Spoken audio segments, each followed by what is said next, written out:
E hoje, pessoal, quando que a gente aplica inseticida na soja? Inseticida para quê? Primeira pergunta. Inseticida é para controlar a doença?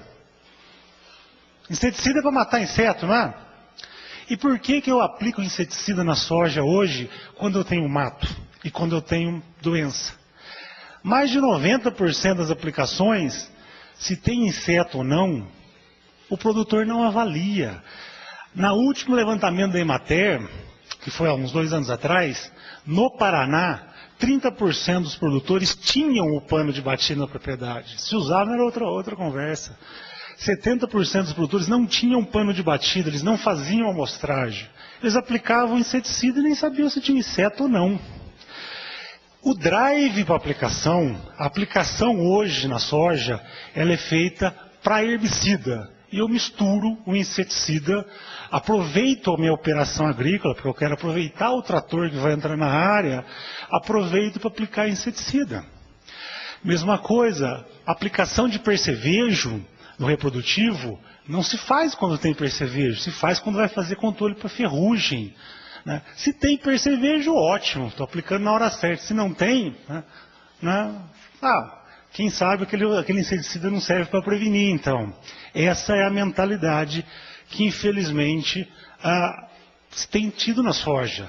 E você pegar o diploma de agronomia, 5 anos que você fez na faculdade, rasgar, jogar fora e botar fogo. Eu falo que para isso, para fazer manejo de praga, como se tem feito na soja hoje, não precisa de agrônomo no campo. Né? Pega as cooperativas, manda embora todos os agrônomos, economiza esse dinheiro, faz outra coisa, porque os agrônomos fazer o que tem feito no campo hoje, não precisa. Você não precisa estudar 5 anos de agronomia para aplicar inseticida que tem mato. Isso é uma vergonha para a classe agronômica. Né? E eu falo isso porque eu sou agrônomo e gostaria de ver Você não vê médico recomendando remédio para prevenir doença. Alguém aqui faz Por que ninguém faz aqui um tratamento com quimioterapia para prevenir câncer? Por que você não faz um tratamento, uma quimioterapia para prevenir câncer? Nenhum médico recomenda remédio se você não está doente.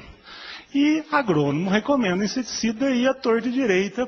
Né? Então isso é o que a gente gostaria de ver mudado um pouco para se ver manejo integrado de praga fazendo realmente, porque hoje, infelizmente, o manejo integrado de praga na soja, pelo menos, que é a cultura que eu trabalho com mais intensidade, né, não existe. Né? Ela não existe no país hoje, infelizmente. Né? Com esse uso, né, o efeito carona que a gente fala, o inseticida ele vai na carona do herbicida e do fungicida. Né?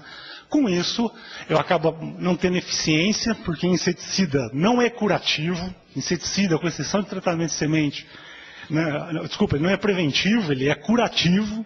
Então eu aplico, eu não tenho inseto, a hora que o inseto chega eu preciso aplicar de novo. Com isso eu acabo aumentando o uso de inseticida, causando desequilíbrio, ineficiência, redução do controle biológico, aplico mais, eu acelero o processo de resistência de insetos aos inseticidas utilizados, e com isso eu tenho o desastre que eu tenho hoje na cultura da soja, que é um desequilíbrio do sistema, na verdade. O que está ocorrendo com a Helicover parmígera era o que a gente esperava que ocorresse. Pragas ocorrendo em populações, percevejos resistentes aos inseticidas utilizados, é o que a gente esperava. Com manejo insustentável da maneira que estava sendo feito, não é mais nada do que qualquer um esperava isso que está ocorrendo. Próximo. E quando a gente avalia o histórico da cultura da soja, isso é muito didático, isso é muito claro. Está aí, só não vê quem não quer. Na década de 70, a gente não tinha manejo integrado de soja, manejo integrado de pragas de soja no país. A gente tinha aproximadamente 6 aplicações de inseticidas, que é uma foto da aplicação na época, produtos como DDT, Eutrin, produtos em pó. Em 1975 foi criada a Embrapa Soja, e daí, em parceria com a Emater, naquele grande programa de manejo integrado de pragas, junto com a Emater, com as universidades estaduais, com o IAPAR, conseguiram reduzir de 6 aplicações para 1, 2 aplicações no máximo. Basicamente fazendo o quê? Amostra e aplica inseticida quando realmente for necessário. Então de 6 caiu para 2. Ou seja, 4, 5 aplicações eram feitas quando não tinha inseto, quando não precisava fazer aplicação. E o cenário hoje, eu estou com 5 até 15 aplicações de inseticidas. Eu voltei na década de 70, até piorei do que eu tinha na década de 70. E se eu estou usando um monte a mais de inseticida, eu deveria ter mais ou menos problema com praga. Quando eu faço essa apresentação para aluno de agronomia, né, eu sempre brinco. Vocês saem para tomar cerveja, para ficar bêbado ou ficar são? Né? Então, eu uso inseticida para ter mais inseto ou para ter menos inseto?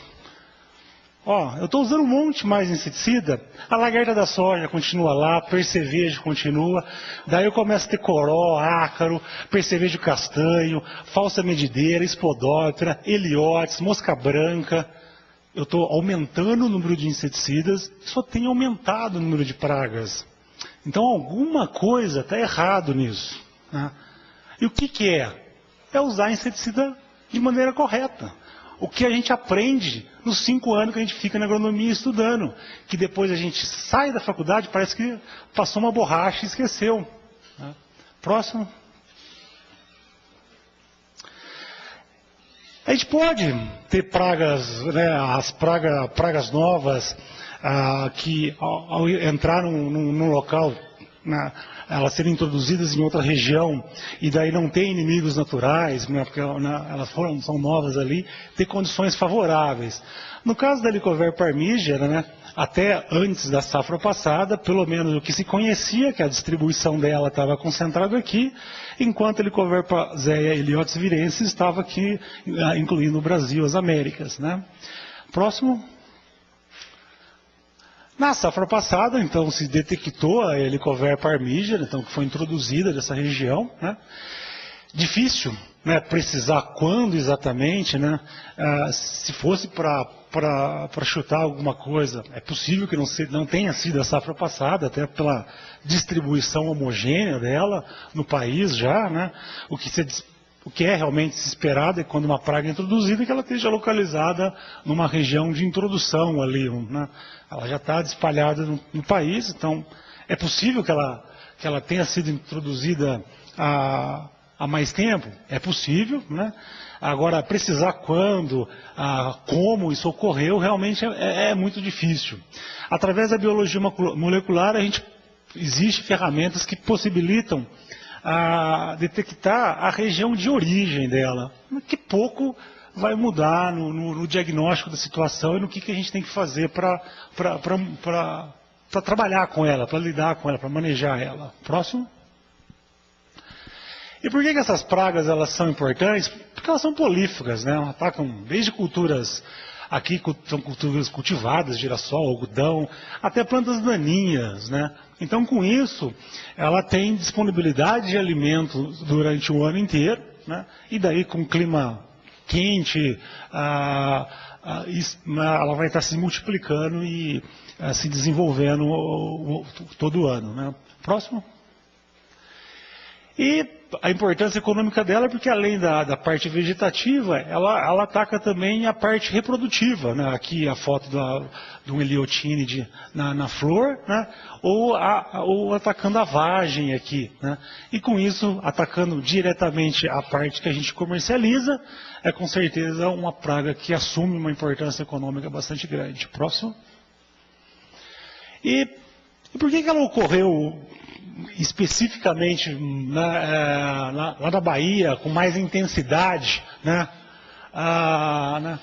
Bom, em primeiro lugar porque um local de um clima quente, né, que favorece, acelera, não acelera, mas dá um desenvolvimento mais rápido para o ciclo biológico do inseto. Né?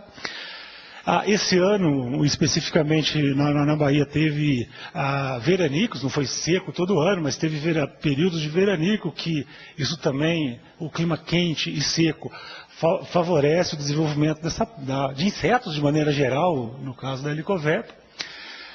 Se tem um uso intensivo, né, bastante de inseticidas de amplo espectro, lá, produtos, muitas vezes não seletivos aos inimigos naturais, né, e um uso bastante intenso de inseticida, né.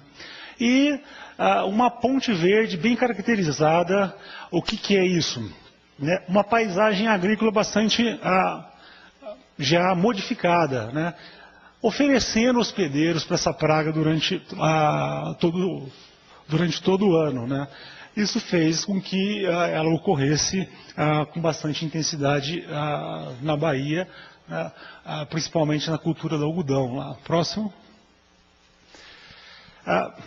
Com essa parte introdutória, eu quis só dar um diagnóstico de como o que ocorre com o manejo de pragas hoje na cultura da soja e, com isso, pontuar o porquê dessas pragas estarem ocorrendo, pragas que não eram importância, não tinham importância, passam a ter importância, né?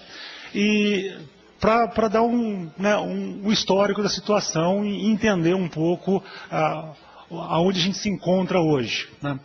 E agora eu queria entrar no passo a passo do manejo, né? Mesmo antes de semear a lavoura, principalmente se você tem histórico de ocorrência, ou teve histórico de ocorrência de helicoverpa, de heliotíniide ou de Spodoptera, porque a gente tem que lembrar que não é só helicoverpa armígera, você tem na verdade um complexo Heliotis, helicoverpa e Spodoptera, que também ataca as vagens, né? A gente já pode ter algumas medidas de manejo, né? Na pré-semeadura, né, a gente pode fazer a dessecação de plantio sequencial, né, sem inseticida. E essa proposição, na verdade, é para ir contra aqueles que propõem misturar inseticida na dessecação. Porque é uma tática, infelizmente, usada, na dessecação de plantio, quando você vai passar o herbicida para matar o mato, para iniciar o plantio, você fazer uso de misturas de inseticidas já na dessecação de plantio. Isso tem sido uma tática, infelizmente, recomendada por muitos colegas. E para evitar essa medida mais agressiva até o meio ambiente, uma coisa que se pode fazer é dessecar, fazer a dessecação sequencial. Faz uma aplicação de herbicida 3, 4 semanas antes da semeadura e uma segunda a dessecação próxima ao dia do plantio. E com isso você elimina o alimento da praga antes, né? E você vai ter uma redução populacional da praga se você já tiver essa praga instalada ali na vegetação de cobertura, né? Na semeadura, você pode, né, optar por usar tratamento de semente com inseticidas, né, desde que você tenha histórico de ocorrência, e até a soja BT, né, esse ano ainda com uma certa limitação de sementes, mas que a partir do próximo ano vai ter uma disponibilidade maior, né. Lembrando, pessoal, que o CRI1 AC, que é a primeira soja BT, essa soja BT que está de primeira geração, que está sendo lançada aí, ela não controla Spodoptera. Então, Spodoptera ainda, mesmo plantando soja BT, apesar de ser uma lagarta, pode ainda ser problema e ainda precisa ser monitorada, né? E a gente tem que lembrar também que tem que plantar soja BT com 20% da área de refúgio, porque senão muito rapidamente a gente vai perder uma tecnologia que está aí, né, que não veio para ser a salvação da lavoura, mas veio sim para contribuir com o manejo de pragas de maneira geral. Próximo. Depois na lavoura implantada, né, eu gosto sempre de mostrar essa figura de uma casa, né, por quê? Porque por onde que a gente tem que começar o manejo? A gente tem que começar pelo começo, pelo alicerce. Ninguém começa a construir uma casa pelo telhado, né? E eu falo isso porque a gente se preocupa muito em ter o melhor inseticida, né? Eu quero um inseticida que seja lançamento, mais eficiente. Eu quero a soja BT que mata mais lagartas possíveis. Eu quero usar um controle biológico que é, né, que não tem impacto no ambiente, vou usar feromônios, vou usar tecnologias de última geração, e eu esqueço muitas vezes da base. Não adianta você construir a melhor e a mais bonita casa se eu não tiver um alicerce sólido. E, infelizmente, a gente se preocupa com essa parte de cima e esquece do alicerce. Alicerce é fazer a amostragem, ir lá no campo e saber fazer diagnóstico, que praga eu tenho, que intensidade eu tenho. Né? Isso é uma coisa que tem sido cada vez menos feito no campo. Ninguém quer mais ir para campo. Né? Eu quero saber, eu quero recomendar um inseticida por telefone. Né? E isso, eu passo de dentro do carro, eu falo, aplica isso aqui, aplica aquilo ali. Né? E daí a gente está usando, às vezes, o melhor inseticida, mas está falhando da base, pessoal, no alicerce. Eu preciso identificar a praga, né? Não basta saber... Helicoverpa parmígera dá para identificar? Não dá, mas dá para pelo menos se eu separar, é um heliotínide, ou é uma falsa medideira, ou é uma espodóptera, ou é uma lagarta da soja, porque apesar de serem todas lagartas, os inseticidas podem mudar, e principalmente as doses, se for um heliotínide, se for Heliodes ou helicoverpa, às vezes é uma dose, se for espodóptera é outra, se for lagarta da soja é uma outra dose, né? Então eu preciso fazer diagnóstico, e saber quando aplicar, né? Para não aplicar cedo demais ou nem tarde demais, que é o chamado nível de ação. Tá? E depois, né, então por isso que eu vou começar próximo, o passo a passo no manejo. Próximo slide, por favor. Pela base, então vamos começar pela amostragem. Né? Próximo slide. No caso de heliotínide, né, no caso de Helicoverpa parmígera, era uma praga quarentenária, a gente não sabia pelo menos que ela estava aí no país, e com isso a gente não tinha uma recomendação oficial de como se amostrar, como se trabalhar com essa praga. Então, consultando a literatura, né, você tem vários métodos de monitoramento, né, armadilhas para monitorar adultos, né, que é bastante interessante para a macro-região, para a decisão do produtor ali, infelizmente ainda, eu coletei 2 mariposas na minha armadilha, o que eu faço? Para tomada de decisão local na propriedade ainda, isso não tem um efeito muito prático ainda, não se tem relação ainda da coleta de adultos da armadilha com a infestação de lagartas. Mas para monitoramento da praga, para saber, eu tenho a praga na região, no município, isso pode ser interessante. Tá?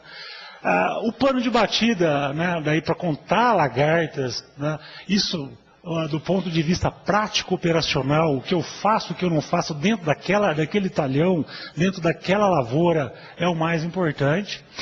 Exame de planta, olhar flores, vagens atacadas, né, seria interessante, entretanto bastante trabalhoso, e se já não se usa o plano de batida, que não é tão demorado, né, acredito que seja pouco provável que a adoção de exame de plantas, visual, contagem de vagens atacadas seja adotado. Então, talvez se a gente começar pelo mais simples, né, fazendo já o plano de batida, já vai ser um grande passo de se tomar a decisão hoje, do que se toma a decisão hoje ou alguém tem uma bola de cristal, ou se toma a decisão sem nenhum critério. Tomando pelo plano de batida, vai ser um grande passo, um grande avanço dentro do manejo de pragas. Né? Periodicidade, a gente tem que fazer pelo menos uma vez por semana. Seria interessante, no período reprodutivo, que se fizesse 2 vezes, mas pelo menos uma vez por semana. E aqui tem recomendações de alguns pontos que devem ser feitos na área. Próximo. O plano de batida seria o mais simples, né? E o mais fácil de ser utilizado, não serviria só para heliotínide, para percevejo, lagarta, de maneira geral, né? E é basicamente um pano, que pode ser plástico, pode ser qualquer tecido, de qualquer cor, na verdade.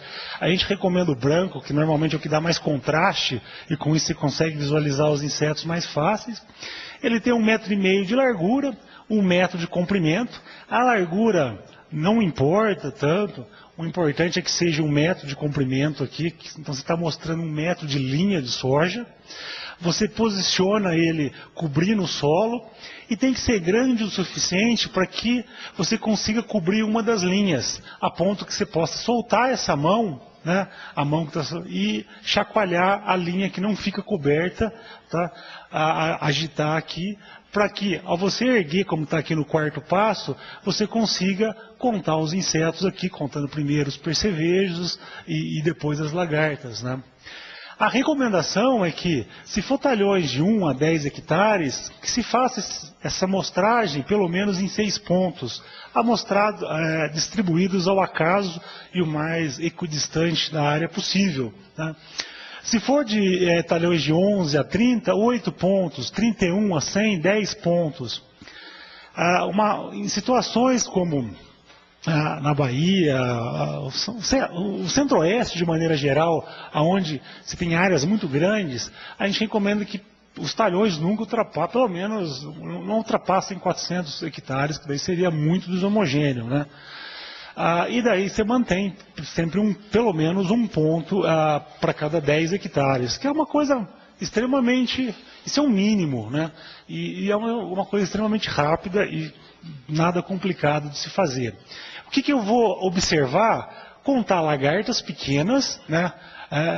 E daí menores, até 1 centímetro, e lagartas grandes, seriam maiores de 1 centímetro.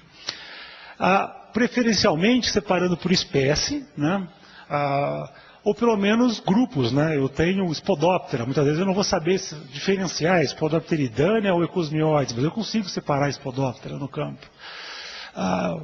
Helicoverpa armígera, ninguém vai conseguir contar, porque você não consegue diferenciar uma Helicoverpa armígera de uma Helicoverpa zéia no campo.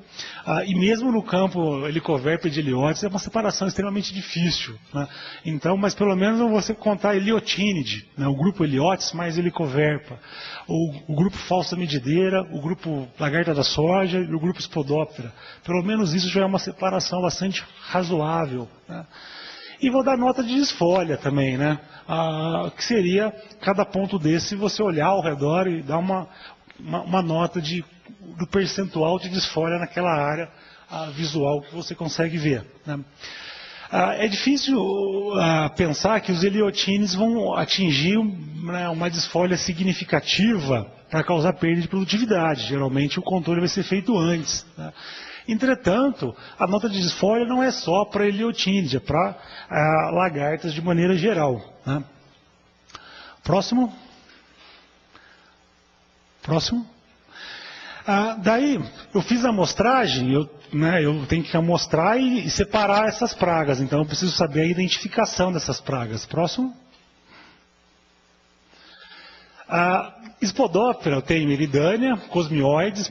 Uma lagarta grande ainda eu consigo separar, né? Você pegar a Eridânia, você tem uma faixa lateral aqui, né, que normalmente é esbranquiçada, que é interrompida bem antes da região da cabeça.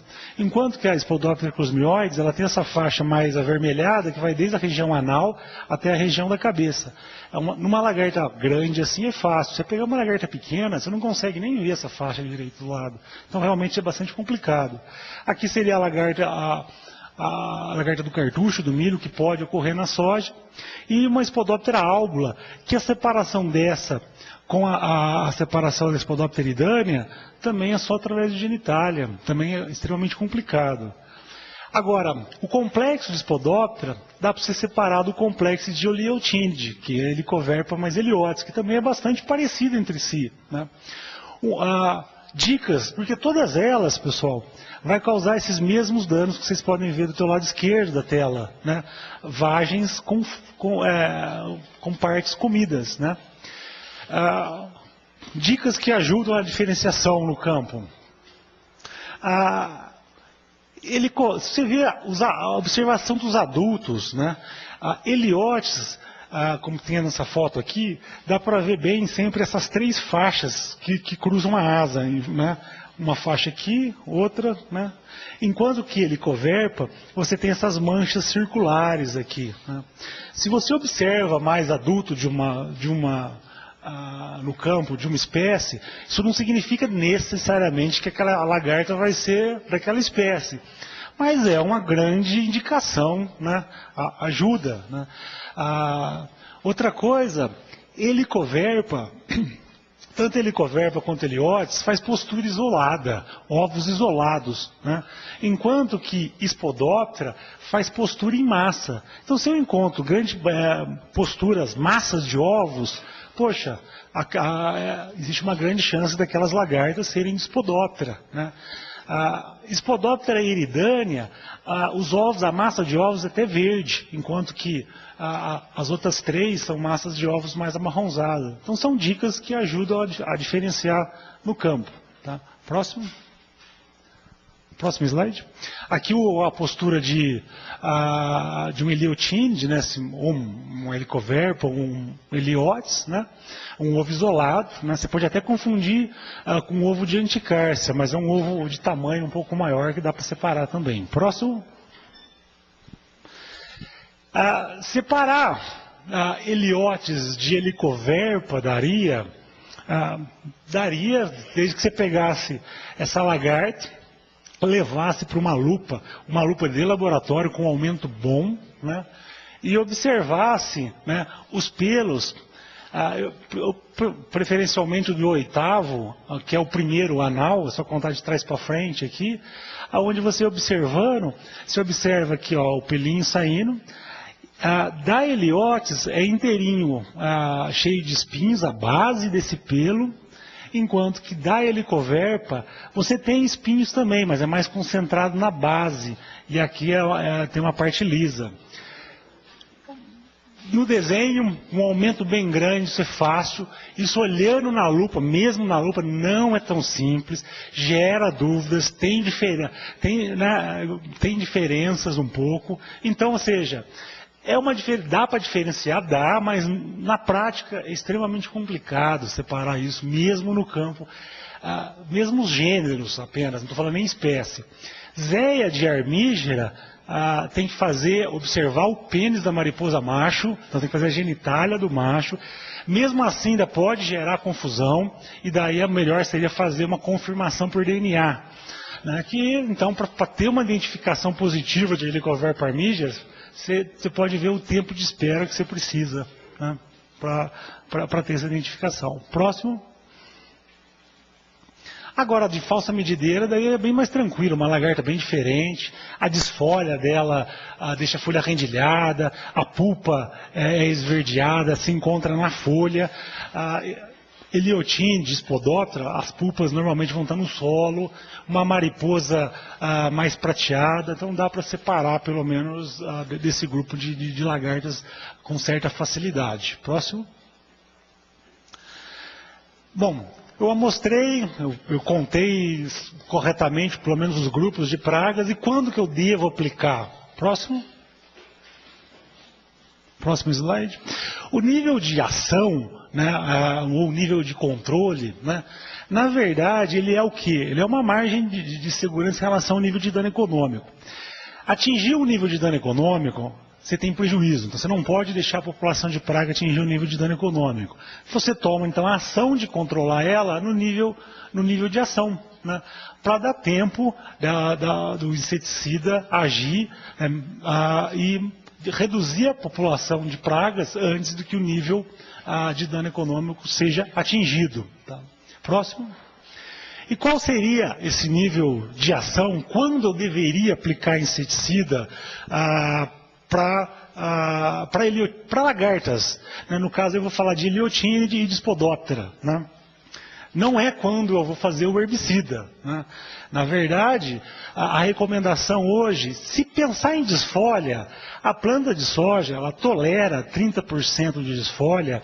Isso, a gente tem N trabalhos mostrando, desde cultivares de soja mais novos, precoces, de hábito de crescimento indeterminado, até cultivares mais antigos, que tinham tamanho de folha maior, né, índice de área foliar maior. A gente tem N trabalhos que mostram que até 30% de desfolha, a soja não perde nada de produtividade, zero de perda de produtividade. Né? Então, você nunca vai controlar um inseto desfolhador da soja se 30% de desfolha, pela desfolha, não tiver sido atingido. Né? Considerando os iliotínides, e daí não é um nível de ação que veio da literatura, veio, né, já que em condições brasileiras a gente não tem ainda trabalhos na cultura da soja, hoje a recomendação é que se for produtos como vírus, bactérias ou inseticidas do grupo dos reguladores de crescimento, que são os produtos chamados fisiológicos, então produtos que têm uma ação um pouco mais lenta, que até 4 lagartas por metro, né, se for no período vegetativo. Tá? E se for um produto que tem uma ação com um efeito mais rápido, você pode sim esperar, pode ter 4 lagartas entre grandes e pequenas, né? Então até 4 lagartas grandes. Próximo slide. No período reprodutivo, daí o nível de ação ele é um pouco mais conservador ainda. Tá? Então ele cai pela metade, na verdade. 2 lagartas para produtos vírus, bactérias, reguladores de crescimento, e 2 lagartas grandes, até 2 lagartas grandes, entre grandes e pequenas, né, para um inseticida com um efeito mais rápido, um produto que tivesse choque. Né. E a desfolha é metade também, 15%. Tá. E vargens atacadas, se eu tivesse até 10% de vargens atacadas, né, atingiu 10% de vargens atacadas, deveria se fazer o controle. Entretanto, ninguém conta vargem atacada, então é um nível de ação ainda que na prática ele é pouco usado, né? Mais fácil de se usar seria o número de lagartas. Próximo. Para a Spodoptera, tá? E daí para a Spodoptera considerando o pior caso, que seria a Spodoptera cosmioides, porque para a lagarta, a recomendação é que até 20 lagartas, tá, você poderia tolerar. Só que cosmioides é uma lagarta que consome o dobro das outras. Então, considerando o pior cenário, 30% de desfolha, daí a porcentagem de desfolha não se mexe, porque para a planta tanto faz se é uma licoverpa, se é uma Spodoptera que está consumindo ela. Agora, para lagartas, até 10 lagartas se fosse um produto de ação mais lenta, e 10 lagartas grandes se fosse um produto de ação mais rápida. Né? Próximo. E o período reprodutivo, o número de lagartas continua o mesmo, né? Entretanto, desfolha 15%, metade da desfolha, como foi para a Eliotínide. E 10% de vargens atacadas, daí seria a mesma justificativa do anterior. Próximo. Bom, então eu fiz a amostragem, eu identifiquei a praga e sei o momento certo de aplicar inseticida. Então vamos tentar, né, vou pular aqui a mortalidade natural no agroecossistema. Vamos ver então quais as opções de controle. Eu tenho inseticidas, tenho plantas resistentes, né, tenho controle biológico, né, mas que eu não tenho nenhum registrado ainda, então na verdade eu não tenho controle biológico ainda que eu possa usar de maneira aplicada, né, porque o controle biológico ele tem que respeitar a lei de agrotóxicos e afins, então ele tem que ter registro, né. Inseticidas, quais as opções de inseticidas eu poderia estar... Isso como é o tema da outra palestra, eu vou passar bem rapidamente. Próximo. Se fala muito do benzoato, de imamiquitina, né? Entretanto, para usar ele eu teria que obedecer a instrução normativa 12 do MAPA, né? Vou mostrar algumas coisas dessa instrução normativa. O colega comentou da 13 já também, né? Então já, né, talvez algumas coisas estejam desatualizadas, você me corrige. Veio antes da 12.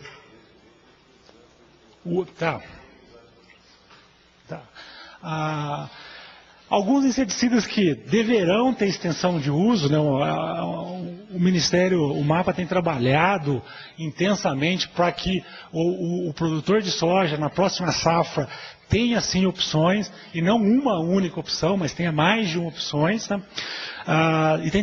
O MAPA tem corrido contra o tempo, porque a gente sabe que, né, hoje os produtores de soja que vão plantar soja na próxima safra já fizeram a compra de inseticida, né? Se não fizeram a compra, né, porque venda antecipada seria proibido, mas se tem aqueles contratos de intenção de compra, que na verdade na prática é quase a mesma coisa, né? Inclusive, quem faz aplicação aérea muitas vezes já fechou até a data que vai aplicar, que é um extremo absurdo, né? Mas já sabe até quando vai aplicar e o que vai aplicar no ano que vem, né? Entretanto, né, a gente vai ter assim, entre os produtos vão ter reguladores de crescimento, diamidas, espinosinas, que deverão estar entrando, né? Conversando com o colega da Para, que já tem 2 produtos com registro no Paraná para uso para Helicoverpa parmígera, mais especificamente, né? A Embrapa, né, ela colocou aqui uma ordem de preferência pelos produtos, que são, na verdade, simples. É dos produtos menos impactantes para o meio ambiente para os mais impactantes, né? E está colocado lá que deveria dar essa preferência para biológico, inimigos naturais, desde que eles tenham registro, né, para serem possíveis o uso, né?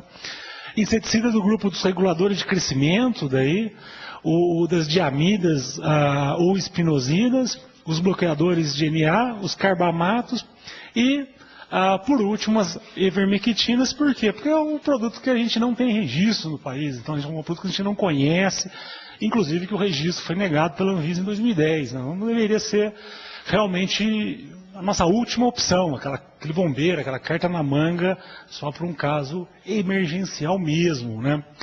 A gente sabe que não vai ter uso no Paraná, mas informalmente a gente tem relatos já de produtos sendo contrabandeados do Paraguai, né? E produtos, infelizmente, o problema é esse. No centro-oeste do país, relatos, se é verdade ou não, isso é uma coisa difícil de se comprovar, mas o produtor relatando que usou no algodão e para controlar a pseudoplúzia.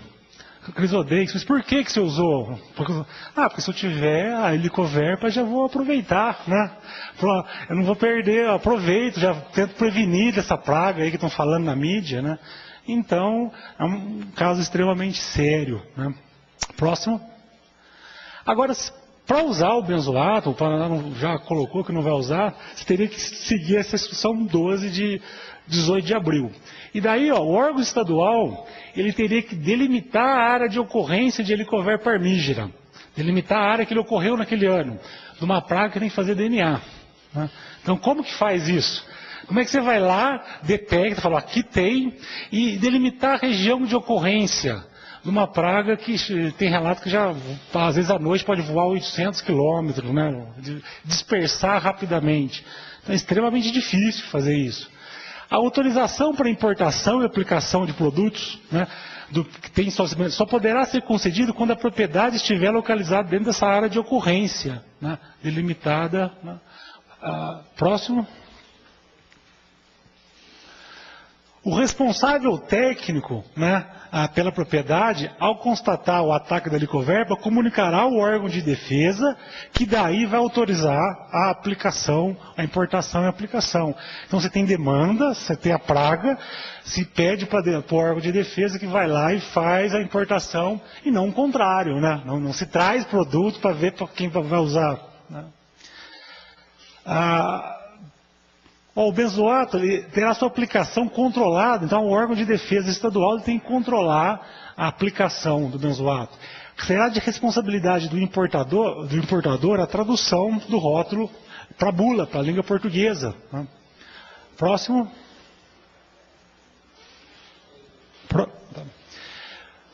O controle de estoque, né, é de responsabilidade do órgão de defesa, que tem que controlar a devolução das embalagens, controlar o estoque, dar destinação para o produto que sobrou daquela safra, né? Então é do órgão de defesa essa responsabilidade. Próximo. E as propriedades que utilizarem o produto, eles serão objeto de fiscalização da aplicação, né? Então, próximo, que deve ser feito pelo órgão de defesa estadual. Então é extremamente complicado, principalmente porque a detecção dessa praga é extremamente complicada, né? Que deveria ser feita e confirmada por um laboratório credenciado no Ministério. Eu nem sei quais laboratórios. Tem laboratórios credenciados, agora quais são? Eles vão dar conta de atender a demanda do país inteiro? E na velocidade a ponto de se dar uma resposta, ter todo o trabalho de importação e uso. Então é uma coisa assim realmente, né, um pouco complicada.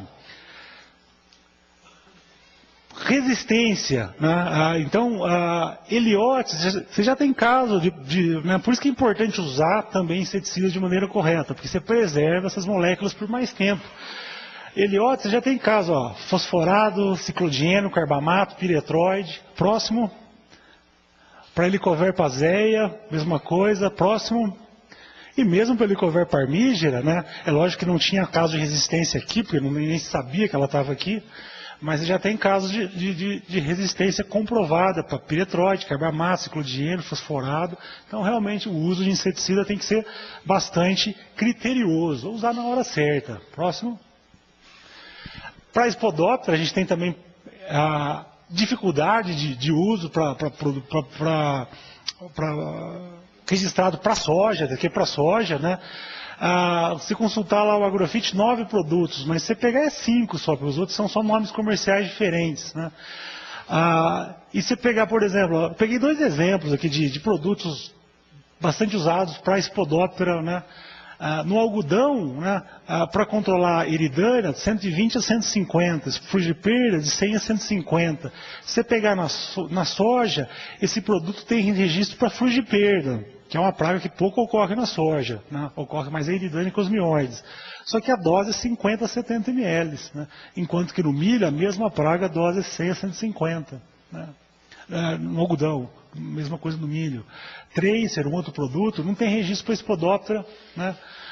No algodão, no milho a dose vai até 100 ml, e na soja a dose máxima de registro é 50 ml.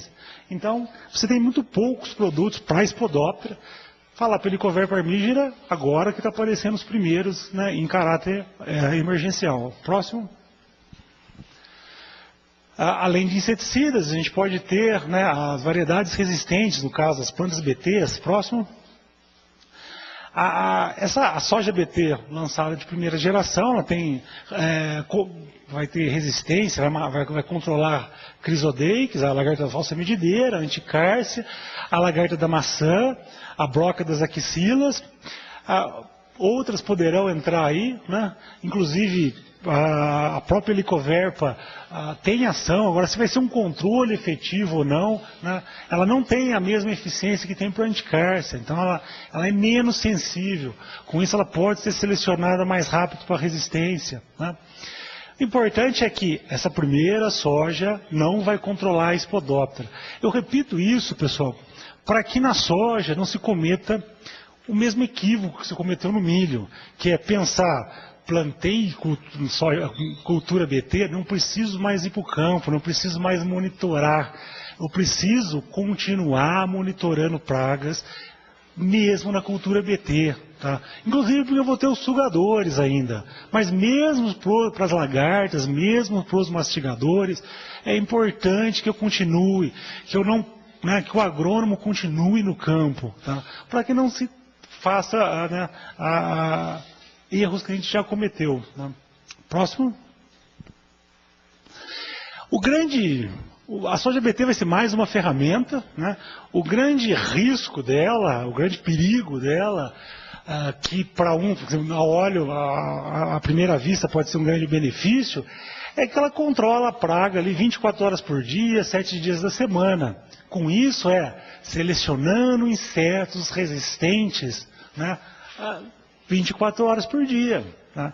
Com isso, se eu não fizer todas as estratégias de manejo de resistência recomendados, que é o plantio do refúgio, né, eu vou perder a tecnologia talvez mais rápido que eu perdi para milho. Que eu perdi não, mas que eu tenho já enfrentando problemas para milho. Tá? Próximo. Aqui né, a ideia, um slide de seleção de resistência, né? Os insetos resistentes, eles existem. Então, existe inseto resistente para soja BT? Existe. Só que a porcentagem inicial é muito baixa. Só que com uma pressão de seleção constante, eu seleciono eles que passam a crescer em quantidade, daí começa a surgir os problemas de resistência. Próximo. Então, eu vou precisar plantar soja de refúgio 20%, senão eu perco a tecnologia muito rapidamente.